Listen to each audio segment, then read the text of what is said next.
Good evening, everybody out there. This is the first ever live stream on this channel, and it's in English, yeah, because we want to do some commentary on the Three Peaks Bike Race, and we have an international audience there, so we do it in English and not like usual in German. But I hope to my German viewers and fans, I think you will be able to understand what we are seeing. So, what is this live stream all about? We want to have a look at the Three Peaks bike race. You know that I did the comments last year as well and posted some videos on Instagram. This year, I would like to go a little bit more into the details and bring the race to you on the sofa, on the beach, wherever you are, so you can have a look at it. So first of all, why I'm doing that? So I'm have taken the role as the official commentator for dotwatcher.com. You may know that page if you are a little bit in ultra cycling. You can follow the races there, and as you see here on the screen, this is the page for the Three Peaks bike race. I just give an intro to those who may not be so familiar with dotwatcher.cc, and then we dive into the race. So what you can see here is a little bit of a header page, and you will find most of the ultra races ongoing recently in Europe and worldwide on this page. And if you're lucky, you have a personal commentator for this race, like I do for the Three Peaks Bike Race 2025. What you can see here is on the left-hand side the tracker map. Here in this case, it's Legend Tracker, the company who is providing that service. Here you have a live view on the participants, and we will have a deeper look on what happens there. On the right hand side, you see the comments. That's what I'm posting during the day. So I'll have a view on these map. I'm in contact with a couple of riders who just post me pictures, messages, videos. We may have a look at those later on. And out of that, I'll try to write some comments.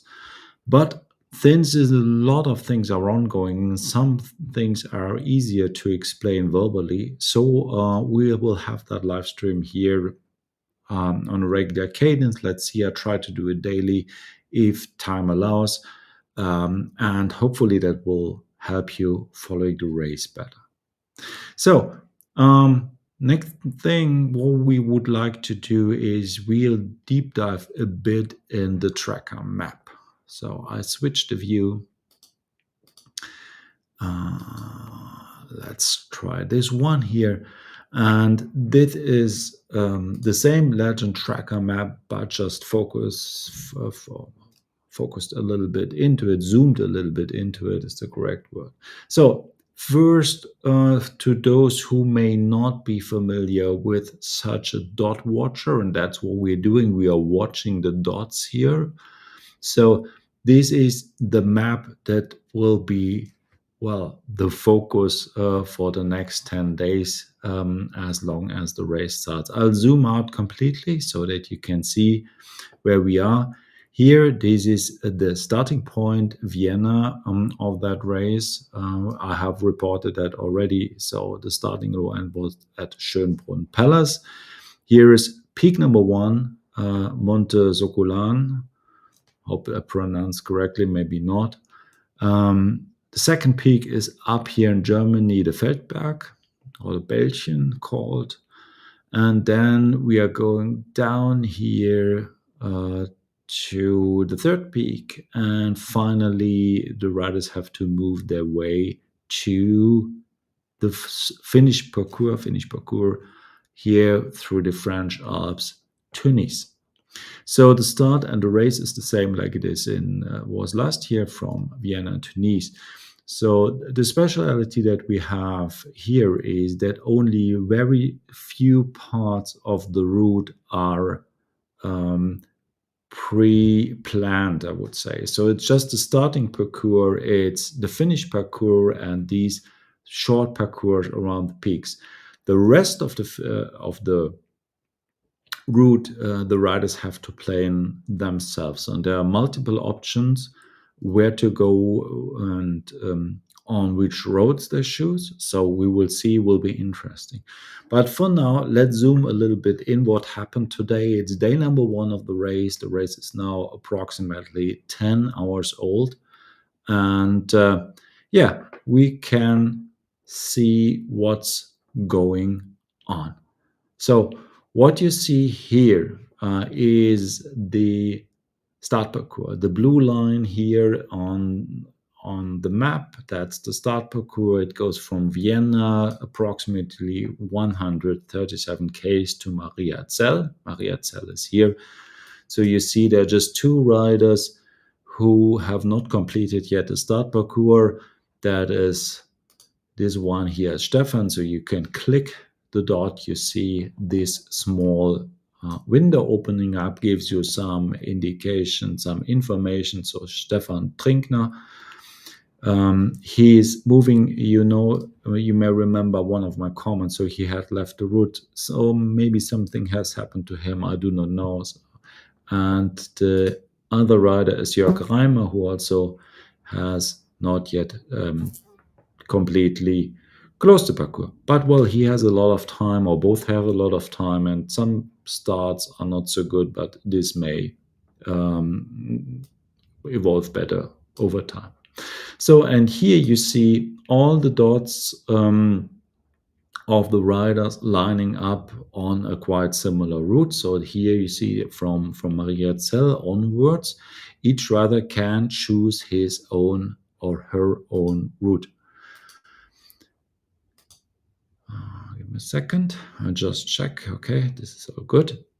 Yeah, and of course, in some parts of the route, there is a natural route riders following, especially here in the more hilly and mountain parts of Austria. Of course, you better follow the valleys, the routes on the streets on the valleys to make quick progress. So what we have 2 different colors of dots. The green dots here are a pair rider, so there are 2 riders riding together as a pair, doing all the same things together. And these lighter blue dots are solo riders, male or female.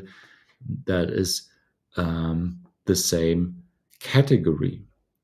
Again, you can click any dot, get some updates here, and we will use that feature later on. For today, what is happening? So we see 3 male riders at the front. Number 279. This is Sascha Hubert, from Germany, followed by Laurens van Gucht, and the third one is Niels Oyen. So that are the 3 riders that are now making the fastest progress. And then comes a lot of people here in the area of Zeltweg. Zeltweg, famous for his racetrack. Yeah, so it was did host also Formula One races earlier on. So you may have heard those names before. Yeah, and you see Knittelfeld here. So there are some mid-sized cities and villages around where you have supply. So I think many of those riders will go for dinner here, go for a warm meal, and perhaps also stay already for the night. So that is also a big thing. So the sleeping strategy, and again, allow me to have some explaining words. If you are fast, this route may take you 5 to 6 days. The a little bit slower riders may take 8, 9, 10, 11 days. So in total, you have 10 and a half days to complete the race until Nice if you want to have it in the official time limit. And of course, this is a hard job to ride 2,500 kilometers with a lot of elevation. So sleeping strategy is crucial here. And there is different approaches to it. Many, especially from of the quicker riders, will not sleep in the first night. I'm quite sure the three at the top of the fields will go through the night and perhaps sleeps only in the second night. For those who are not super hard and super ambitious, it may make sense to stop early and have a good sleep and then maintain performance and speed in the next days. So that's what we can see. Yeah, and as you can see, there's a long list of approximately 225, 26 participants in that race, from the 300 who had registered. So I will do some statistics tomorrow morning to see where we are in terms of male, female riders, different nationalities, different countries. So this is up to come. For now, I just wanted to give you some first insights, what we are seeing here and what we are doing. And I think this will be a very exciting race. But before we close that very first live stream, and if you like it, feel free to post some comments below and give some feedback if this is interesting for you or not. I would like to share two videos I have received during the day. So the first one, in just a second,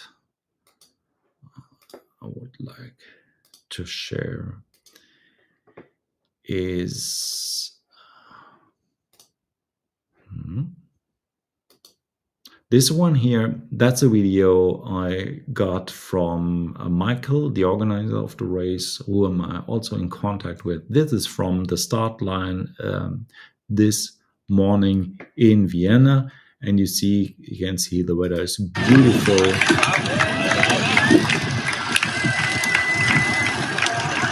And pack of riders is just taking off. This is Michael here, the head and the heart of the race.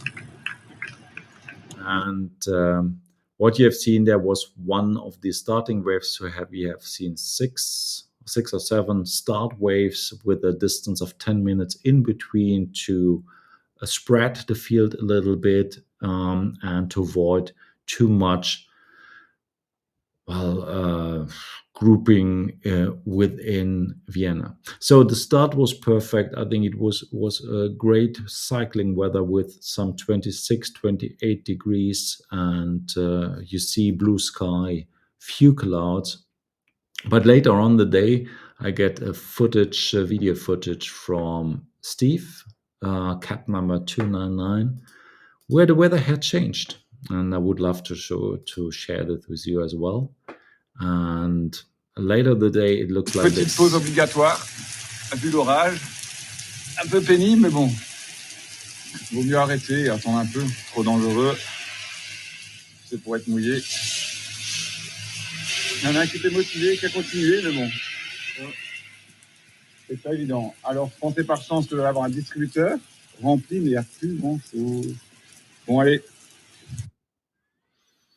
Yeah. À tout à l'heure, les amis. Stop it. As you may have noticed, Steve is speaking French, so but not all of you understood, but he has got into a bit of a thunderstorm most likely, and he stops at this whatever station it is to get a bit of coverage for the rain, because it gets a bit too dangerous to continue. And as you can see, it's not only sleeping strategy which is crucial, it's also eating strategy. So Steve was happy to have a vending machine close by, so you can combine this unplanned stop due to the weather with a little bit of resupply for food and drinks. Yeah, so that's it. And I hope you enjoyed it. Sorry. I hope you enjoyed this small stream. We will continue, or I will continue to do that if you like. And yeah, for all of those who are out there, um, I wish you a very good night. And if you ride through it, good luck and stay safe. Have a look at the traffic. And to all of us who are just listening, so I will be back tomorrow morning with the next comment, and share those with you. And I'm also wish you also a very good night, and be well, may have hopefully a good sleep, and we'll continue watching the race tomorrow morning. See you soon and stay tuned.